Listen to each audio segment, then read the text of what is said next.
Me sinto muito honrado pela oportunidade que o meu pastor me deu, né? E, como sempre, irmãos, eu peço a Deus muita calma, porque a gente fica nervoso, né? E, às vezes, a gente acaba atropelando aquilo que Deus colocou no nosso coração pelo nervosismo. Aí eu peço, Senhor Deus, que me dê serenidade para conduzir aquilo que Ele colocou no meu coração para transmitir para você nessa noite. Aleluia. Eu só quero ler um versículo da palavra de Deus que está em 2 Reis, capítulo 2. Depois os irmãos podem se assentar. Ou seja, 2 Reis, capítulo 19, versículo 3.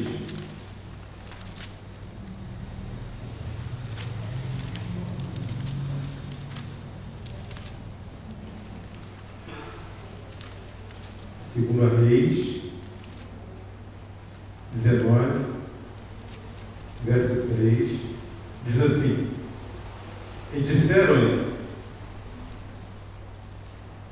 assim diz Ezequias, este dia é dia de angústia, de vituperação e de blasfêmia, porque os filhos chegaram ao parto e não há força para dar-los à luz. Amém?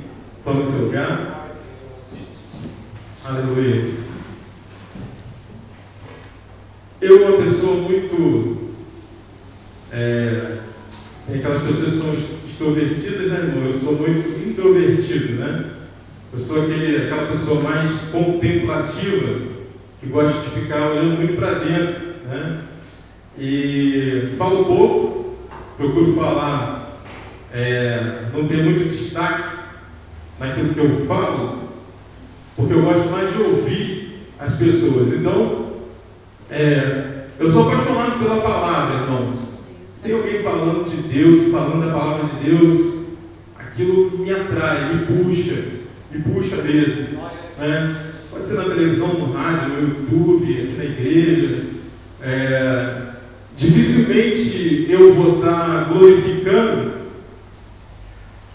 porque aquilo me afeta de uma maneira diferente, né? Aquilo me afeta de uma maneira diferente. Assim como semana passada eu estava explicando para os jovens o agir do Espírito Santo, ele pode ser diferente, né? Imagine como uma pessoa recebe um choque, né? Uns podem cair no chão, outros podem falar assim: mas foi um choque, né? São maneiras diferentes, né? No caso do nosso pastor, ele chora, outros falam em línguas, mas nosso Deus, ele é diverso, né? Então, se eu estou contando essa particularidade para os irmãos, porque os irmãos não me veem muito aqui pregar, não me veem muito falar, mas eu já preguei muito, eu já falei muito, apesar de ser tímido, né, irmãos? Já preguei muito, já falei muito. E houve um tempo que eu falei para mim mesmo: eu vou segurar a onda, eu vou parar, né? Eu vou parar. Aí o meu refúgio foi aqui na Assembleia de Deus Correias, e os nossos caminhos se cruzaram. Eu cruzei com o nosso pastor, e eu sei que foi um período de cura que Deus tratou comigo, né? Porque realmente eu estava desanimado de ministério e queria abrir mão de tudo. E eu agora estou falando isso porque agora eu estou curado. Deus tratou comigo, eu agora estou curado. E foi através da vida do pastor Joel, né, que assim Deus nos deu a oportunidade de estarmos próximos, que eu voltei a confiar novamente na questão do ministério. E esse ano 2023, eu falei para Deus: Senhor, depois de ler essa frase, eu guardei comigo e passei a fazer essa oração: Senhor, eu quero ser um troco na tua mão. melhor dizendo, né? Aonde o Senhor quiser me usar, o Senhor me usa.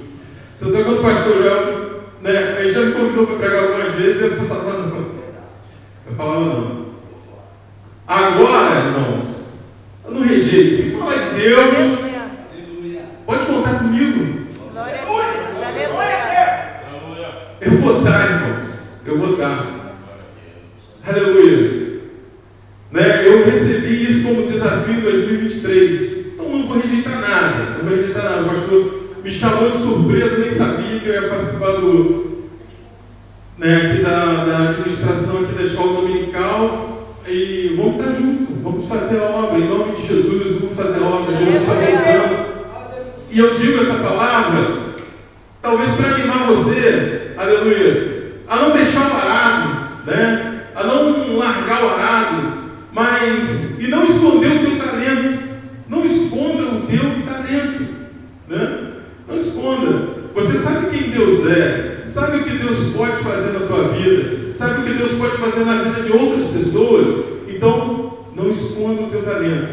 Aleluia. Se Deus te chamou para pregar, pregue. Se Deus te chamou para orar, ore. Para cantar, cante. Aleluia. Mas, sempre podendo fazer um pouquinho a mais, né, irmãos? Se você pode orar e pregar, então ore e pregue. Se pode cantar e pregar, ore e cante, né? E pregue, faça sempre um pouco a mais, se esforce um pouco mais, porque Jesus não mediu esforços quando morreu na cruz do Calvário. Então, irmãos, aleluia, vamos à palavra de Deus essa noite. Aleluia. A palavra que Deus colocou no meu coração nessa noite, irmãos, é para falar sobre Ezequias, né? Ezequias é um rei conhecido na Bíblia, aleluia. E o que eu extraí desse texto, aleluia, se eu pudesse dar um título, eu daria o seguinte: como ter forças para enfrentar tempos difíceis. Como ter forças para enfrentar tempos difíceis. Hoje eu estava no meu trabalho, estava num andaime de 6 metros de altura, mais ou menos, onde estava fazendo um teto, né? Estava um calor tremendo, né? Suando ali em cima. Aí de repente desci, aquele vento, aquela chuva, né? E aí eu falei para os meus companheiros de trabalho, eu falei: esse é o mundo real. Esse é o mundo real. Ou seja, você está no calor e de repente você está no frio. Como que nós chamamos isso? As intempéries da vida, né? Muitos querem o mundo ideal. O mundo ideal só está na cabeça da gente. Mas o mundo real, irmãos, nós vamos sofrer com o calor, nós vamos sofrer com o frio. Faz parte do mundo. Assim, o sofrimento, ele faz parte também da nossa vida. Nós não podemos excluir isso. Não podemos excluir os desertos ao qual Deus vai nos levar. Mas tudo isso, irmãos, são oportunidades para que a gente veja a glória de Deus. Aleluia. Aleluia. Você concorda com isso? Aleluia. Então, irmãos, o livro, né, segundo o livro de Reis, aleluia, ele é um livro imenso, tá, irmãos? Ele é um livro imenso. Ah, mas só tem 2 volumes? Não, ele começa lá em Samuel, a grande verdade, para que você saiba. Ele começa em Samuel e vai terminar nos últimos versículos do 2 Reis, né? O livro começa com Davi unificando o reinado. Davi unifica as 12 tribos de Israel. E ele recebe uma promessa de Deus que do seu descendente viria o Messias, né? Ao qual colocaria o reino de Deus, aleluia, ao qual o reino de Deus se faria presente na terra. Um descendente de Davi. Então Davi tem todo o cuidado para passar isso para Salomão, né? Passar isso para Salomão. Salomão assume o reinado e ele vai fazer do reinado, do seu reinado, os tempos mais gloriosos de Israel. Salomão, ele faz Israel estar nas manchetes, ele faz Israel estar em evidência, porque ele foi um rei muito sábio. E o momento de mais sabedoria na vida de Salomão foi quando ele orou a Deus e pediu sabedoria. E é interessante, irmãos, que, infelizmente, aleluia, Salomão, ele começa muito bem, porém, aleluia, ele vai terminar de maneira muito estranha, porque o reino, ele começa a fazer vários acordos, a ter muitos casamentos, e ele começa a ficar muito rico. E parece que quando ele morre, né, ele está mais parecido com um faraó do que qualquer outra coisa, irmãos. Ele deixou o seu coração ser seduzido por tudo aquilo. E isso implicou uma coisa muito terrível que aconteceu depois disso, que foi a divisão do reino de Israel, né? Porque, por mais difícil de aceitar, Salomão, ele teve até escravos, né, irmãos? E os impostos que ele cobrava eram muito duros, e isso fez com que o povo do norte reclamasse. E o seu filho Roboão, que depois de ter assumido o reino, não quis abrir mão, falou: não, olha, se meu pai fez isso, eu vou fazer o dobro. E Roboão, irmãos, foi o causador, né, da divisão lá de Israel, né? Pelo menos ele estava no reino quando isso aconteceu. E interessante, irmãos, que ficou um reino do norte e um reino do sul. 20 reis governaram no reino do norte, e 20 reis governaram no reino do sul. Interessante que os 20 do reino do norte, 0 agradaram a Deus. 0. Não teve nenhum. E do reino do sul, apenas 8. 8 agradaram a Deus. E um desses 8 é o que nós vamos falar nessa noite, que é o rei Ezequias, né? Que quando ele assume, ele tem 25 anos aproximadamente.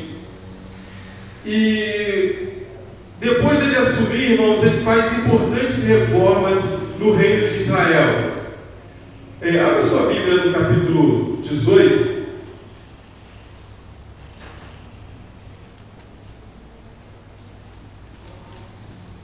Os versos primeiros, de 1 a 6.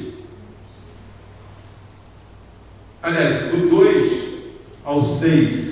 Alguém pode ler para mim, por favor? Tinha 25 anos de idade quando começou a reinar, 29 anos reinou em Jerusalém. O nome de sua mãe, Abi, filha de Zacarias. E fez o que era reto aos olhos do Senhor, conforme tudo fizera Davi seu pai. Ele tirou os alvos, quebrou as suas estátuas, deitou abaixo os bosques e fez uns pedaços de serpente de metal que Moisés fizera.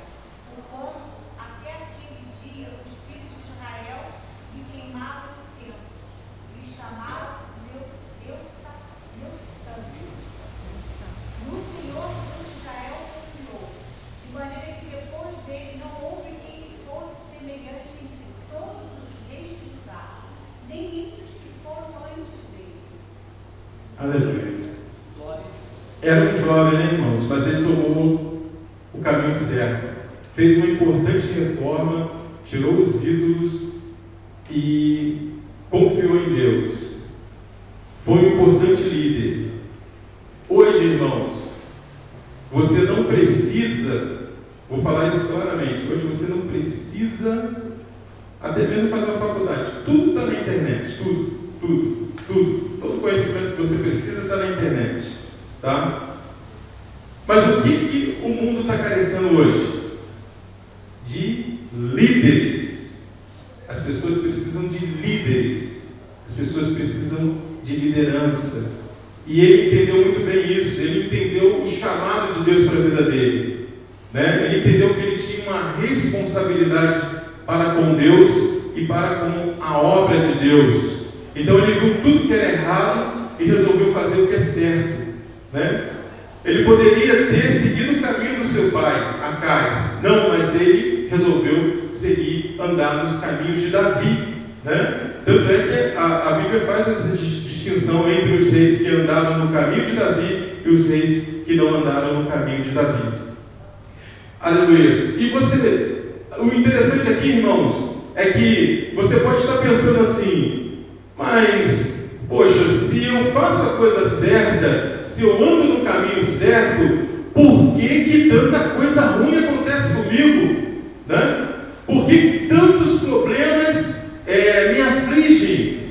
Ei, irmãos, isso não é de hoje. Nós estamos fora do Éden, né? A porta do Éden já fechou. E esse mundo, a grande verdade é, de vez em quando eu falo lá em casa, é o seguinte: parece que esse mundo ele está conspirando contra a gente. Ele quer nos matar de qualquer maneira. É um mosquito que contamina uma multidão, um vírus que acaba com um montão de vida, né? É um animal feroz aí que, se você não vigiar, ele vem para cima de você. Parece que o mundo está querendo nos destruir. E a verdade é essa.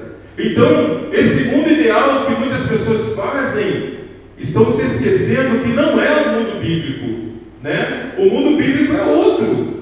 O mundo bíblico é outro. Ah, mas se Deus é de paz, por que tem tanta guerra? É justamente por isso, meu irmão.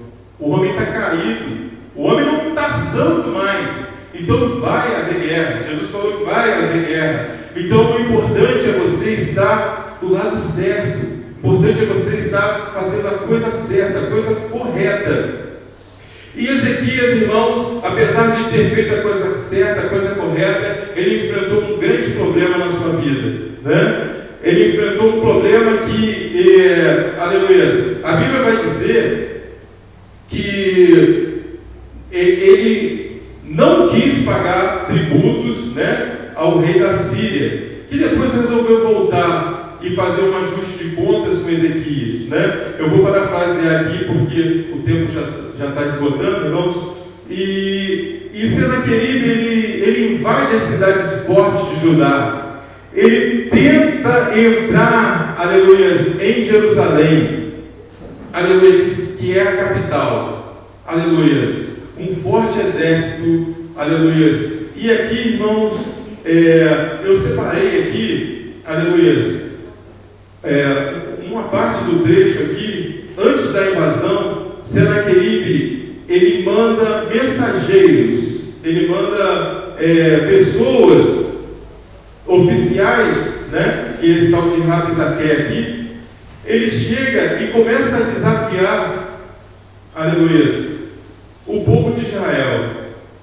Ele chega e começa a falar, ele começa a querer ganhar a guerra no psicológico, né? Você já viu quando a pessoa não quer colocar o seu exército ali para lutar, mas ela quer te ganhar na força da mente?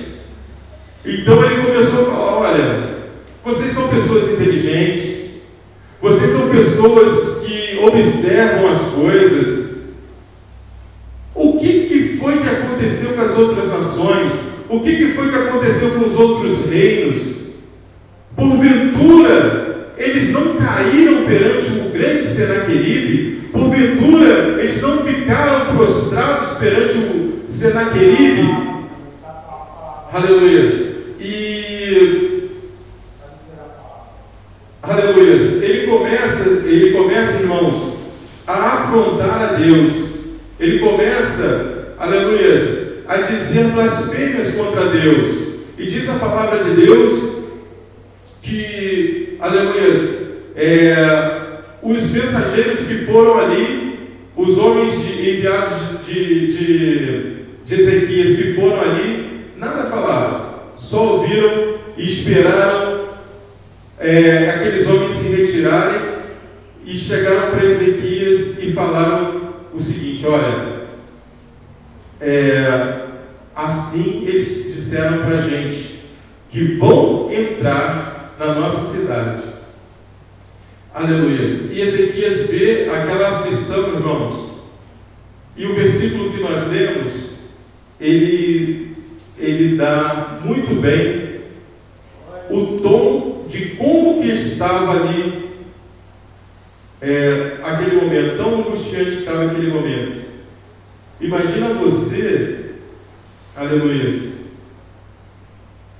Imagina agora a pessoa, a mulher que está para dar à luz, e depois de ter lutado tanto, de ter passado por aquelas fortes contrações, e na hora de dar à luz, ela já não tem forças mais. Muitas das vezes as nossas situações se parecem com essa, irmãos, né? Nós estamos em meio a grandes lutas, a grandes esforços, e parece que quando não há forças, aí que a luta chega mais pesada para a gente, aí que a luta chega mais angustiante, né? Às vezes, isso pode ser retratado num filho que a gente tem, num patrão que a gente tem, né?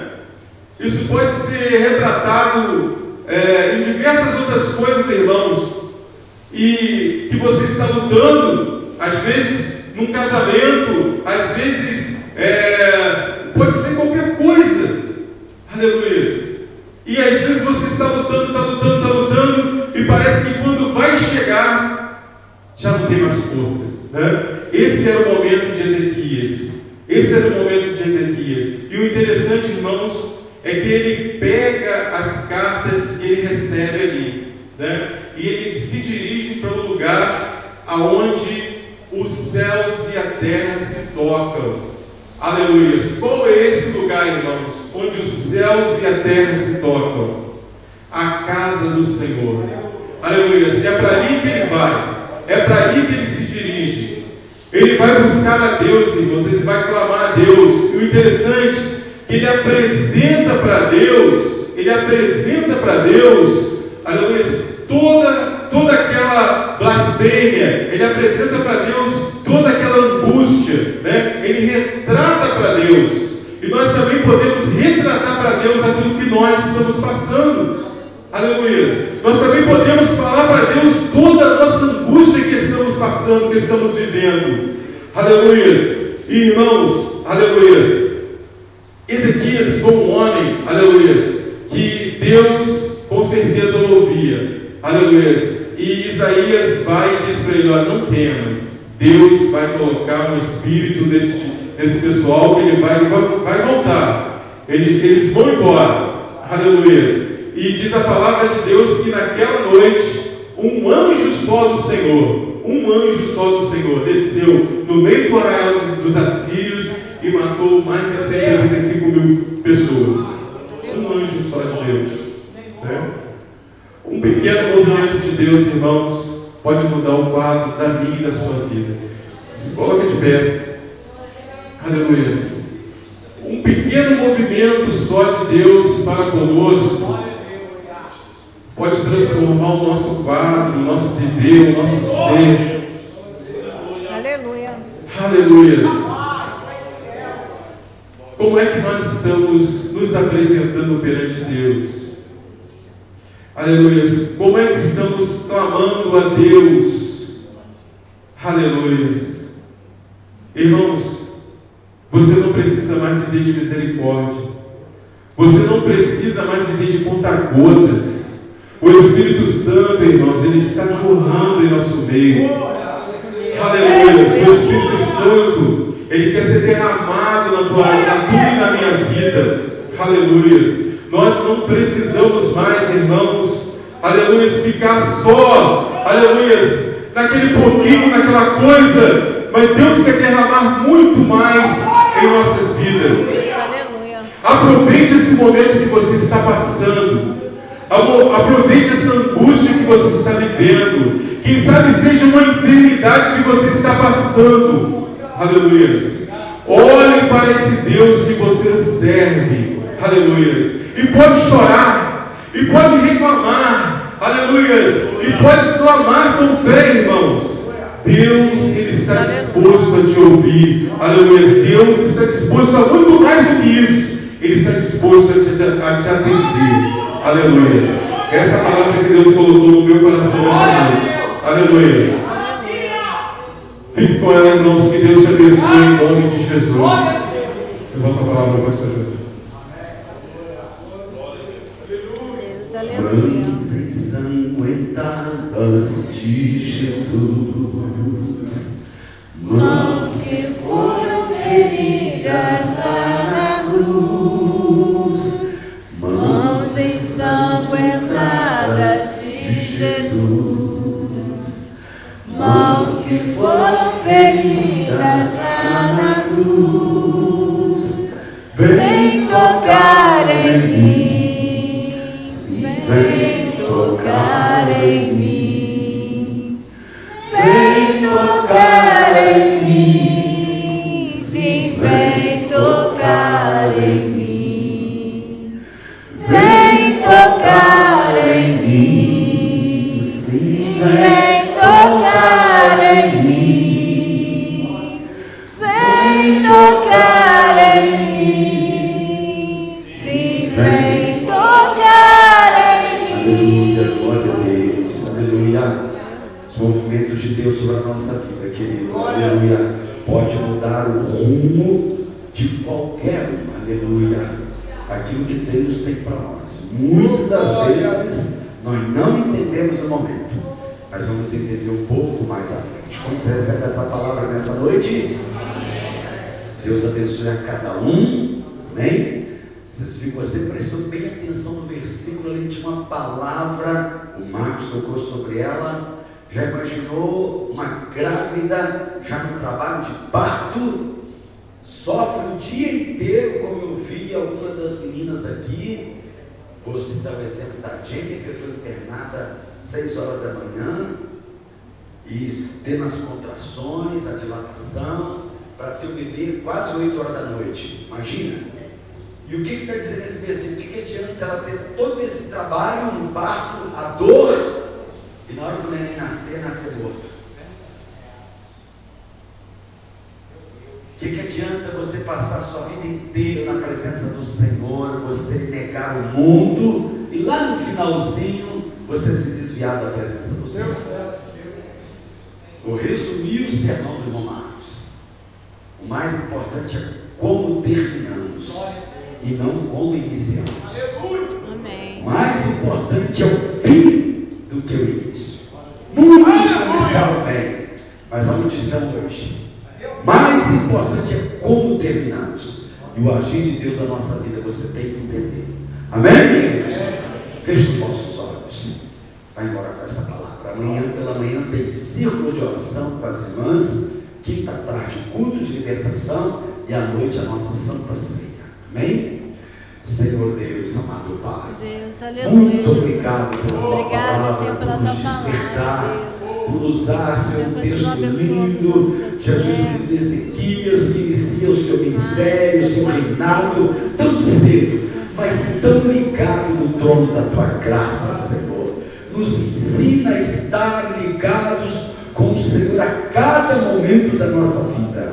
Pai querido, leva-nos para a tua paz, livra-nos dos acidentes do caminho, do assaltante da estrada, do homem sanguinário, e que a tua boa mão possa nos acompanhar até o nosso destino, nos dando uma noite tranquila, no sono reparador, Senhor. Pai querido, que todos descansem e tu no sono dos justos, para glorificar e exaltar o teu nome. Assim nós oramos, crendo no nome santo de Jesus. Amém. Quem quiser orar, 5h30, estaremos na igreja aberta. Amém? Estenda as suas mãos. A graça de nosso Senhor e Salvador Jesus Cristo, o amor de Deus, o nosso Pai, a comunhão e as consolações do Espírito Santo de Deus, seja sobre a igreja, e junto nós digamos amém. Deus os abençoe.